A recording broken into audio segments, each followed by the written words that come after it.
കുട്ടികളും ഗർഭിണികളും ആബിദീങ്ങളും. സ്വാലിഹീങ്ങളായ മനുഷ്യന്മാര്, ആബിദീങ്ങളായ മനുഷ്യന്മാര്, കുട്ടികള്, ഗർഭിണികള്, ഇങ്ങനെ 3 വിഭാഗം ആളുകൾ നേരത്തെ എഴുന്നേൽക്കുന്നവരായിരിക്കുന്നതാണ്. കുട്ടികളെ എഴുന്നേൽക്കാൻ കാരണം എന്താ വെച്ചാൽ ലോകത്തെ ഏറ്റവും വലിയ സ്വാലിഹീങ്ങൾ കുട്ടികളാണ്.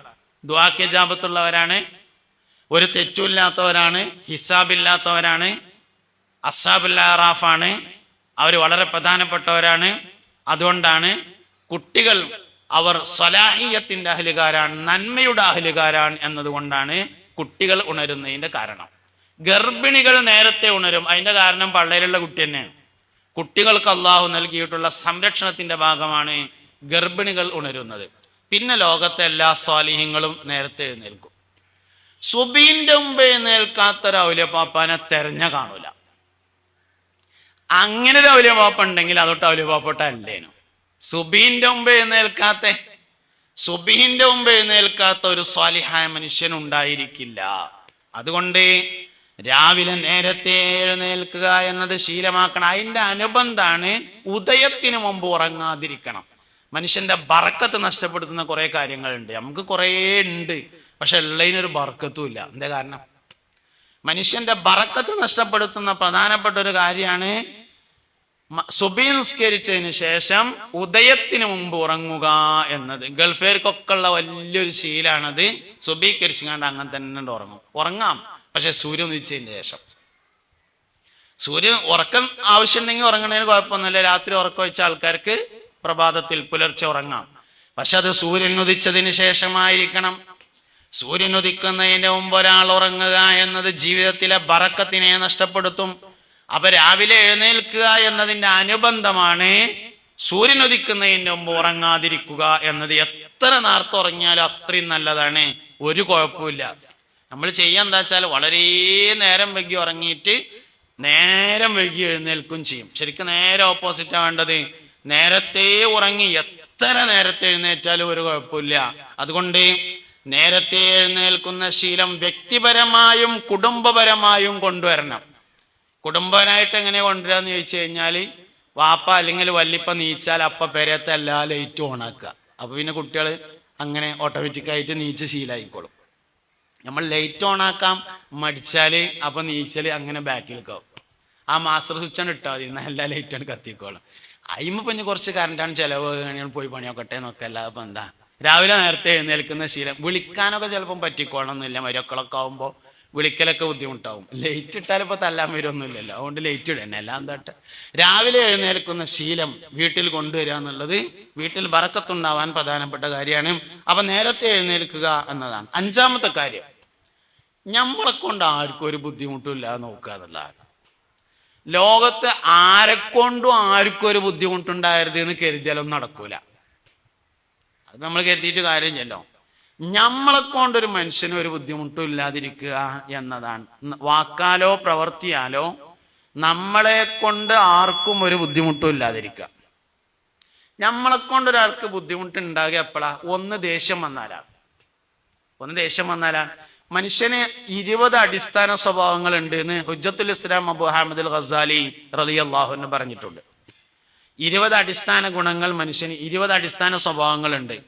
ആ 20 കാര്യങ്ങളും നല്ല നിലയിലും ഉപയോഗിക്കാൻ പറ്റും, ചീത്ത നിലയിൽ ഉപയോഗിക്കാൻ പറ്റും എന്നാണ്. പക്ഷെ നല്ല നിലയിൽ ഉപയോഗിക്കണം. അതിൽപ്പെട്ടതാണ് ദേഷ്യം ആവശ്യമായി വരുന്ന അപൂർവമായ ചില സന്ദർഭങ്ങളുണ്ട്.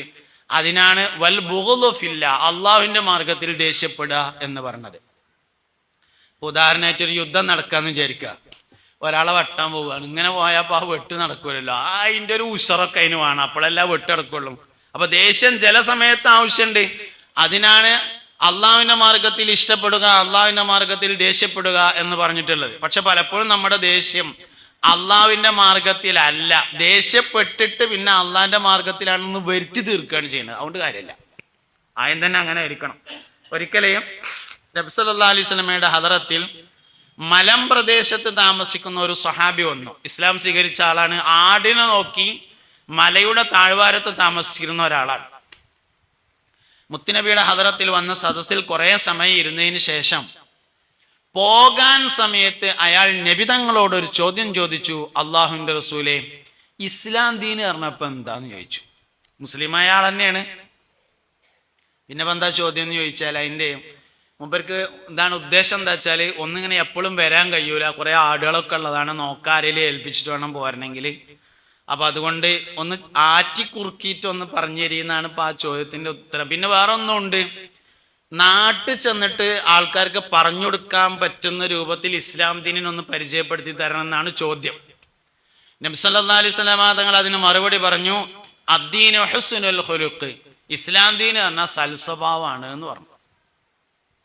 മൂപ്പര് വിചാരിച്ചൊരു മറുപടി അതിന് കിട്ടിയിട്ടില്ല. മൂപ്പര് വിചാരിച്ച മറുപടി എന്ന് പറഞ്ഞാൽ ഇപ്പൊ നാട്ടിൽ പോയിട്ട് ഒരു 10 മിനിറ്റെങ്കിലും പറയാൻ മാത്രം വേണ്ടേ ആൾക്കാരോട് ഇസ്ലാം ദീൻ പറഞ്ഞു കൊടുക്കുമ്പോ. ഇസ്ലാം ദീൻ പറഞ്ഞാല് ബിസ്മില്ലാഹിർ റഹ്മാനിർ റഹീം അൽഹംദുലില്ലാഹി റബ്ബിൽ ആലമീൻ അല്ലാഹുമ്മ സ്വല്ലി അലാ സയ്യിദിനാ മുഹമ്മദ് അമ്മാ ബഅദ് അദ്ദീനു ഹുസ്നുൽ ഖുലുഖി വആഖിറു ദഅവാനാ അൽഹംദുലില്ലാഹി റബ്ബിൽ ആലമീൻ എന്ന് പറഞ്ഞാൽ ഇപ്പോ ഒരു വർത്താനാവില്ലല്ലോ ഇപ്പൊ അത്. അപ്പൊ അതുകൊണ്ട് മൂപ്പർക്ക് ആവശ്യമായ സംഗതി കിട്ടിയില്ല. അപ്പൊ അതുകൊണ്ട് അവിടെ തന്നെ ഇരുന്നു കുറെ സമയം. കുറെ കഴിഞ്ഞിട്ട് നബി തങ്ങളത് മറന്നിട്ടുണ്ടാവും എന്ന് കരുതിയിട്ട് പിന്നെ നീച്ചിട്ട് ചോദിച്ചു, മദ്ദീനു യാ റസൂലല്ലാ, അള്ളാഹുവിന്റെ റസൂലേ ഇസ്ലാം ദീൻ എന്നാൽ എന്താണെന്ന് ചോദിച്ചു. മുത്തുനബി സല്ലല്ലാഹു അലൈഹി വസല്ലം പിന്നെ അങ്ങനെ മറക്കണ ആളൊന്നുമല്ലല്ലോ. അപ്പൊ അതുകൊണ്ട് പഴയ മറുപടി തന്നെ പറഞ്ഞു, അദ്ദീനു ഹുസ്നുൽ ഖുലുഖ്, ദീൻ എന്നാൽ സൽസ്വഭാവമാണ് എന്ന് പറഞ്ഞപ്പോ അയാൾ അവിടെ തന്നെ ഇരുന്നു. കുറെ സമയം കഴിഞ്ഞ് മൂന്നാമതും ആവർത്തിച്ചു, മദ്ദീനു യാ റസൂലല്ലാ, അള്ളാഹുവിന്റെ റസൂലേ ഇസ്ലാം ദീൻ എന്നാൽ എന്താണെന്ന് ചോദിച്ചു. മൂന്നാമതും പുന്നാര നബി സല്ലല്ലാഹു അലൈഹി വസല്ലം തങ്ങൾ പറഞ്ഞു, അദ്ദീനു ഹുസ്നുൽ ഖുലുഖി, ദീൻ എന്നാൽ സൽസ്വഭാവമാണ് എന്ന് പറഞ്ഞു. അപ്പൊ ഞങ്ങൾക്ക് ഇതിന്റെ അപ്പുറത്തേക്ക് ഇനി ഒന്നും കിട്ടൂല എന്ന് ഉറപ്പായി. ഇന്നിപ്പോ ഇതേ കിട്ടുള്ളൂ, ഇനി എത്ര ചോദിച്ചാലും ഇന്ന് ഇതേ കിട്ടുള്ളൂ എന്ന് ഉറപ്പായപ്പോ അയാള് പോകാൻ വേണ്ടി ഒരുങ്ങി. പോകാണ് എന്ന് കണ്ടപ്പോ മുത്തുനബി ഇങ്ങോട്ട് തന്നെ വിളിച്ചു സല്ലല്ലാഹു അലൈഹി വസല്ലം, ഇവിടെ വാജു പോവുക. വമാ ഹുസ്നുൽ ഖുലുഖി, സൽസ്വഭാവം എന്നാൽ എന്താണെന്ന് നിനക്ക് മനസ്സിലായോ എന്ന് ചോദിച്ചു.